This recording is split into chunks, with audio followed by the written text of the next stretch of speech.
Istanbul turns into a war zone on Labor Day. That was the headline of one of the Turkish dailies. This after police began cracking down on crowds early on Wednesday.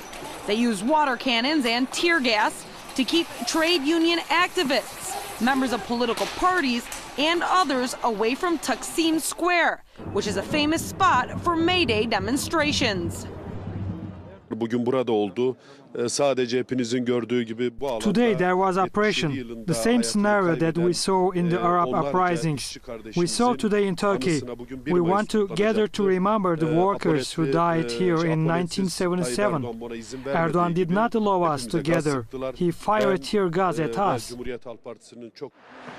In the meantime, the demonstrators refused to give up and tried to gather at the square, resulting in clashes with the police in Taksim's back alleys, turning the streets into mini war zones. Taksim was under a cloud of tear gas following the police crackdown. Even police officers and reporters using gas masks were affected by the immense quantities of gas used. A member of the main opposition CHP party was also admitted to hospital after being sprayed with the tear gas. The party members say that the police intervened despite being aware that the CHP's senior members were among the marchers. Today we went to the hospital. The gas affected us a lot. We were in hospital for 2 hours. We are supposed to be in a democracy, but this is not a democracy. It's a dictatorship. Speaking to Press TV, the former cultural minister of Turkey urged the channel to show what happened at the square.